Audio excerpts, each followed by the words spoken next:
keahlian menggali lubang. Telah menggali 300 lubang, dan masih terus menggali. Karena jika ada seseorang yang bisa menemukan sesuatu, akan mendapatkan hadiah. Bocah ini sangat beruntung. Baru datang sehari, dia sudah menemukan sesuatu. Akhirnya seorang bocah hitam melihatnya. Saat ini benda ini telah menjadi milik bocah hitam ini. Hanya karena dari mereka semua, dia adalah pekerja lama. Ini membuat Jack tidak nyaman. Tapi dia tidak mengatakan apa-apa. David memberikan benda itu kepada pengawas. Pengawas tidak berani mengabaikan. Dia segera melapor kepada sipir. Setelah sipir melihatnya, dia seperti mengetahui sesuatu. Lalu dia segera memerintahkan sebuah mobil, membawa David kembali ke kamp, menyiapkan makanan yang mewah, dan siap berdiskusi dengannya.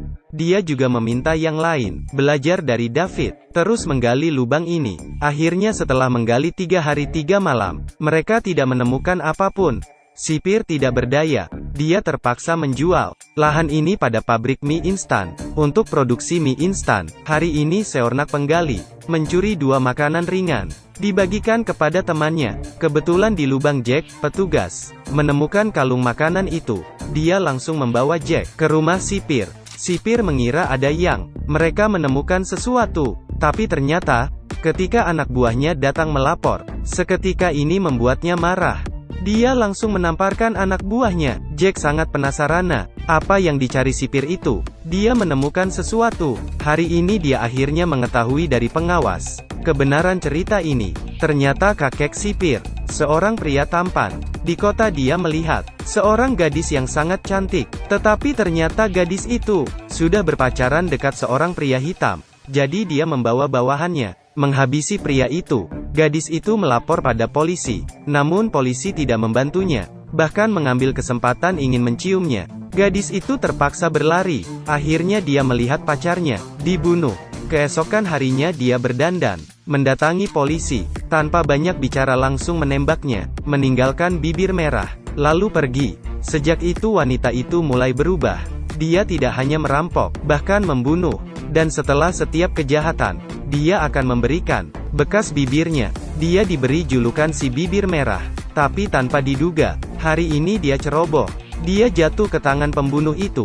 Pembunuh meminta dia mengeluarkan hasil jarahannya. Tapi dia malah berkata, hasil jarahannya telah dia kubur di sini. Meminta pembunuh itu mengali sendiri. Lalu dia menangkap kadal beracun dan bunuh diri. Pembunuh itu terpaksa menggali mencari harta karun itu.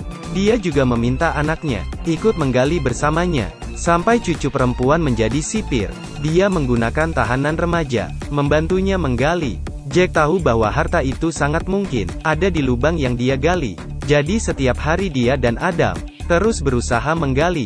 Hari ini Sam datang membuli Jack. Penjaga di samping hanya melihatnya, tapi Jack sama sekali bukan lawannya. Ketika Sam akan memukul lagi, Adam mencekiknya. Petugas segera menghentikan mereka. Lalu di depan sipir, petugas itu menyalahkan Adam.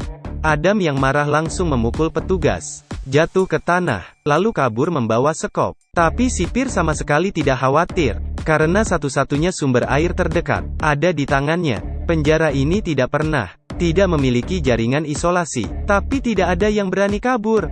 Karena penjara itu ada di padang pasir, dalam radius 500 mil, tidak akan ada air, dan padang pasir ini dipenuhi ular dan kadal beracun. Tidak akan ada yang bisa hidup di luar lebih dari 3 hari. Tapi ada saja bocah yang tidak percaya. Dia mencuri mobil tangki air, bersiap kabur. Setelah pengawas tahu, dia dengan cepat mengejarnya. Tapi petugas itu malah jatuh ke lubang. Tepat ketika Jack mengira dirinya telah berhasil kabur, ternyata tanpa sengaja, dia juga masuk ke dalam lubang. Melihat situasi ini, Jack kabur. Di tengah pelarian, dia melihat sebuah kapal. Dan ternyata ada Adam di sana, yang sedang tertidur di dalam.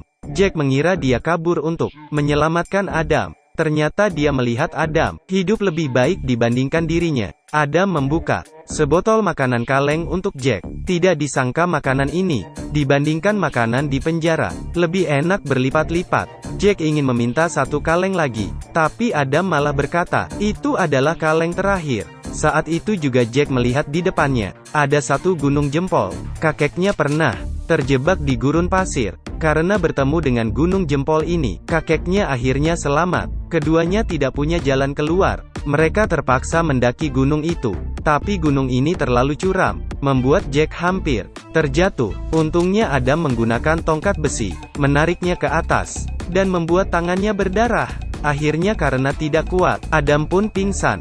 Jack terus menggendongnya sambil berjalan. Akhirnya di puncak gunung, mendengar suara air. Jack melihat ada tanaman di depannya. Ternyata ada tanaman bawang. Jack segera berlari ke genangan air, lalu meminumnya. Adam melihat itu juga ikut melompat. Jack kemudian menemukan bawang. Gunung jempol benar-benar dapat menyelamatkan mereka. Jack akhirnya yakin pada cerita kakeknya. Kisah pelariannya benar-benar ada. Pencuri bibir merah itu juga cerita nyata, karena dulu kakeknya juga pernah dirampok oleh gadis itu, sehingga dia melakukan perlarian di padang gurun. Dan yang saya gali sebelumnya, dia atas peluru ada ukuran kebon. Itu singkatan nama dari pencuri bibir merah. Jadi keduanya diam-diam lari kembali ke penjara, ingin masuk ke lubang, mencari harta karun. Ketika keduanya sedang menggali lubang, tiba-tiba Jack merasa sepertinya menemukan sesuatu. Dia menariknya keluar. Ternyata itu adalah sebuah kotak kuno. Mereka sangat bersemangat. Pasti ada sesuatu di dalam kotak ini. Sebuah harta karun. Tiba-tiba ada cahaya menyinari mereka. Sipir itu ingin merampas harta karun itu. Tiba-tiba beberapa ekor kadal beracun keluar. Sipir melihat itu dan melangkah mundur. Dua bocah ini tidak berani bergerak, karena itu makhluk beracun. Jika tergigit, mereka akan mati. Sipir membawa anak buahnya, menunggu dengan tenang di samping, menunggu kadal itu menggigit kedua bocah itu. Tapi dari tengah malam, menunggu hingga matahari terbit, kadal itu tidak menggigit mereka. Saat itu juga pengacara Jack datang ke tempat ini. Ternyata Jack sudah diadili oleh hakim. Dia dibebaskan. Tapi ketika melihat Jack sedang dalam bahaya, sipir mengatakan Jack adalah pencuri. Harta karun ini ditinggalkan oleh leluhurnya. Mendengar itu, Jack merasa kesal. Dia segera naik ke atas, ingin berdiskusi dengannya. Saat itu juga Adam memindahkan harta karunnya, dan ada nama ukiran Jack di sana, nama kakek buyutnya. Sipir itu tidak puas, tapi pengacara Jack menghentikannya. Sheriff tiba-tiba menemukan petugas yang disewa oleh sipir. Mereka semua buronan penjahat. Seketika mereka semua ditangkap. Ketika kembali ke rumah, kotak itu dibuka. Ternyata di dalam kotak itu, perhiasan yang dicuri oleh pencuri berbibir merah. Ini adalah pemberian untuk Jack dari kakek buyutnya. Jack mengambil setengah dari harta itu, lalu dibagi kepada Adam.